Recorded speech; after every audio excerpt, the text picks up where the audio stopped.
Мен Тұрарбекова Айнұр Әшірханқызы.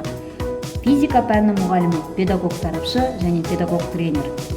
Ұлы ағартушы Сухомлинский мұғалім зор тұлға. Ол күннің құдіреті сәулесі сияқты демекші ұстаз ұлы есім.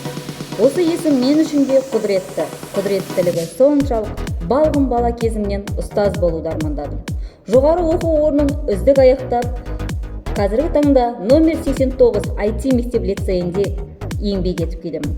Ұстаз есімі парасатты да балаларды жанындай жақсы көретін жандарға берілген есім. Мен осы ұстаздық мамандықтың иесі екеніме мақтанамын. Өмірімнің бір сәтінде шәкірттерімсіз елестету мүмкін емес.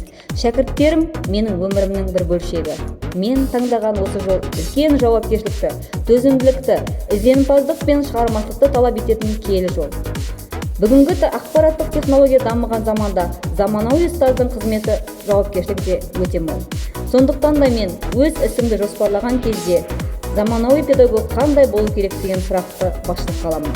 Осы сұрақтың жауабын табу мақсатында ізденіс жұмыстарымда бүгінгі заманауи жаңаша ұстазды қалыптастыруда жаңа істеріме бастама болады. Бүгінгі заманауи ұстаз шәкірттеріне ғылыми негіздерін салушы ғана болып қоймай, сонымен қатар экономикалық бәсекеге қабілетті тұлғаны қалыптастыруда тәрбиелеу қажет. Осы бағытта шәкірттерім қалалық, облыстық және республикалық деңгейде ғылыми жобалар менен олимпиадаларда озық жетістіктерге жетіп, жүлделі орындарға ие болды. Ұстаз барлық білім беру жүйесінің негізгі жаны мен жүрегі. Қазіргі заманғы педагог ізденуші, зерттеуші, өнертапқыш, шығармашылықпен жұмыс істейтін жаңа формацияның жаңашыл ұстазы бола білу керек. Жаңартылған білім беру мазмұны және функционалдық сауаттылықты дамыту бойынша әдістемелік жинақтар мен авторлық бағдарламалар және оқу құралдарын жазып шықтым.